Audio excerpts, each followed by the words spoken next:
अरे दोस्तों नमस्कार, स्वागत है आप सभी का इस यूट्यूब चैनल पर। दोस्तों जैसा आप सबको पता है कि हमारी यहाँ पर रीट लेवल 1 के लिए पर्यावरण अध्ययन की इकाई नंबर 6 चल रही है। दोस्तों यूनिट नंबर 6 चल रही है जिसके 5 टॉपिक हैं दोस्तों। प्रयोगात्मक कार्य, जिसमें प्रयोगशाला खोज और प्रोजेक्ट विधि, चर्चा, समग्र एवं सतत मूल्यांकन, पर्यावरण अध्ययन में शिक्षण सहायक सामग्री एवं पर्यावरण शिक्षण संबंधी समस्याएं। तो दोस्तों इसमें से हम कल पर प्रयोगात्मक कार्य, जिसमें कि प्रयोगशाला, प्रोजेक्ट एवं खोज तीनों विधियां पढ़ चुके हैं। दोस्तों आज के वीडियो में हम चर्चा विधि एवं पर्यावरण शिक्षण संबंधी समस्याएं, ये दो टॉपिकों को आज कवर करेंगे। तो दोस्तों बने रहिए, वीडियो को लास्ट तक देखिए।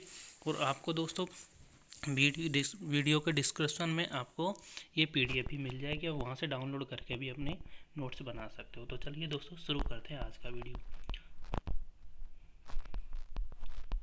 दोस्तों देखिए चर्चा विधि क्या है। चर्चा विधि, सबसे पहले चर्चा विधि का दोस्तों अर्थ जान रहे थे कि चर्चाएं सामाजिकृत अभिव्यक्ति विधि का एक भाग है। चर्चा एक स्वाभाविक प्रक्रिया है जिसमें दो या दो से अधिक व्यक्ति अपने विचारों की अभिव्यक्ति करता है। मतलब दो या दो से अधिक व्यक्ति अपने विचारों को दूसरे के सामने रखता है, उनके सामने प्रस्तुत करता है। इस प्रकार चर्चा विचारों की अभिव्यक्ति का प्रमुख साधन है। चर्चा क्या है? अपने विचारों को व्यक्त करने का प्रमुख साधन है, जिसमें वक्ता बोलने वाला व श्रोता सुनने वाला दोनों का होना आवश्यक है। दोनों का ही होना इसमें कंपलसरी दोस्तों आवश्यक है। एक बोलने वाला जिसको वक्ता कहते हैं, एक सुनने वाला जिसको श्रोता कहते हैं। चर्चाओं को दोस्तों दो भागों में बांटा गया है। चर्चाओं को दो भागों में, औपचारिक चर्चा एवं अनौपचारिक। औपचारिक मतलब ऑफिशियल और अनौपचारिक दोस्तों अनऑफिशियल। औपचारिक चर्चाएं क्या होती हैं दोस्तों? देखिए जान लेते हैं।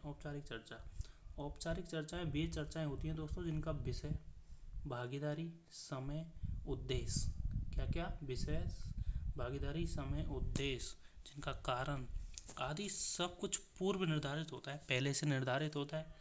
जैसे कि विचार संगोष्ठियाँ, धरना प्रदर्शन, सम्मेलन, वाद विवाद प्रतियोगिताएं, कार्यशाला आदि। ये सब दोस्तों क्या है? औपचारिक चर्चा है। कैसे कि जिनका समय, उद्देश्य सब कुछ पहले से निश्चित है, इसलिए क्या हो गई? औपचारिक चर्चाएं। आगे आता है दोस्तों अनौपचारिक चर्चाएं। अनौपचारिक चर्चाएं क्या होती हैं? कि अनौपचारिक चर्चाएं वे चर्चाएं होती हैं दोस्तों जिनमें विषय, भागीदारी, समय, उद्देश्य आदि सभी पहले से या पूर्व से निर्धारित नहीं होती हैं। इनका निर्धारण दोस्तों पहले से नहीं होता है। इसको क्या कहते हैं? अनौपचारिक चर्चा कहते हैं। जैसे कि परिवार में की जाने वाली चर्चा जिनका कोई उद्देश्य ना हो, समय निश्चित नहीं हो।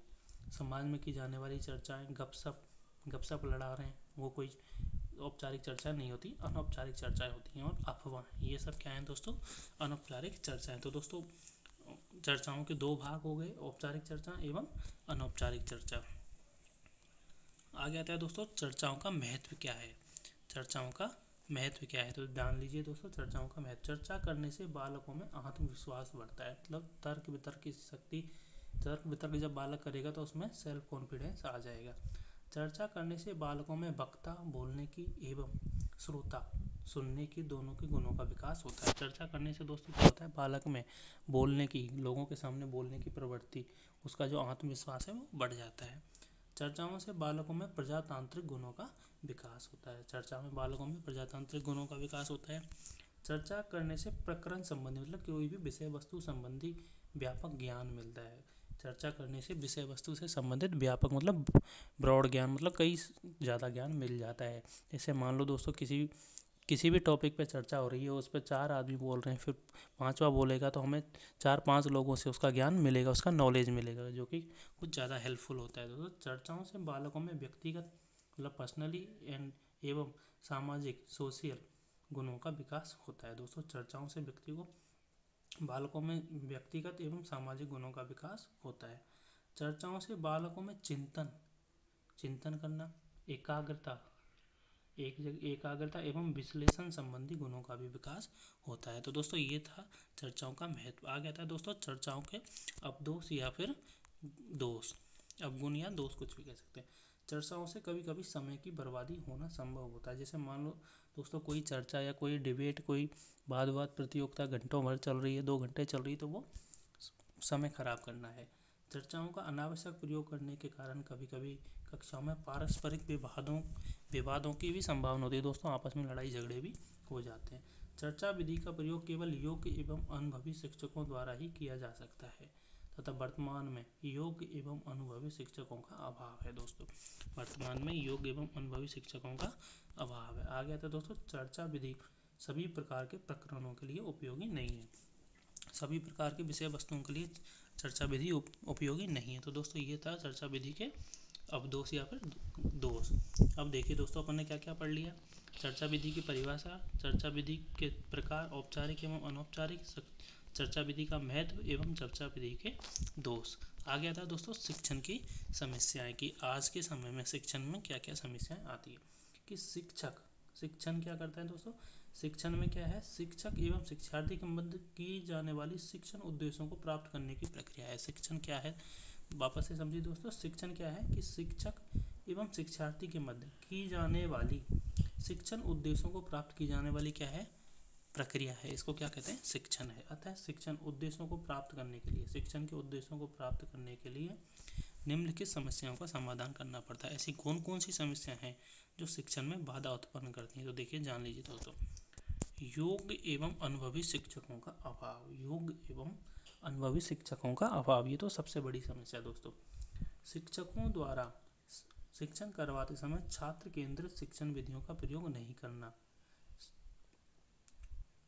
डायरेक्ट केवल शिक्षक केंद्रित शिक्षण विधियों का प्रयोग किया जाता है। दोस्तों शिक्षक क्या करते हैं कि छात्र केंद्रित शिक्षण विधियों का प्रयोग ना करके वो शिक्षक केंद्रित शिक्षण विधियों का प्रयोग करते हुए पढ़ाते हैं। तो ये सबसे बड़ी समस्या है, जिससे पता ही नहीं चलता है कि बच्चों को पढ़ाने में इंटरेस्टेड हैं बच्चे, उनको समझ में आ रहा है या फिर नहीं आ रहा है।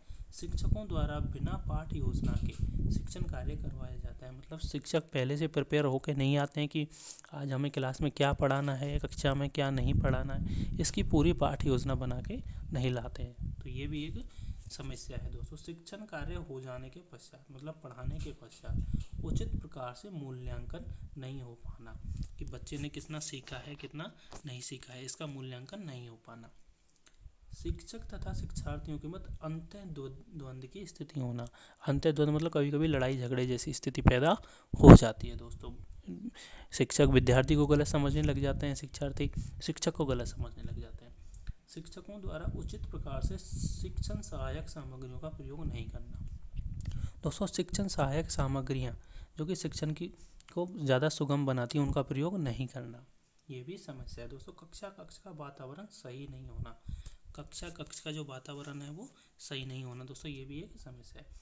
कक्षा के सभी बालकों का मानसिक स्तर एक समान नहीं होना, कि सभी की IQ लेवल एक जैसा नहीं होता है, लेकिन शिक्षक सभी को एक प्रकार से पढ़ाता है। उनको पढ़ाना कैसे चाहिए दोस्तों, कि जो मंदबुद्धि बालक हैं उनको अलग शिक्षण विधियों से उनको अलग तरीके से पढ़ाए, जो उच्च स्तर के बालक हैं उनको थोड़ा कम पढ़ाए तो भी उनके समझ में आ जाता है दोस्तों।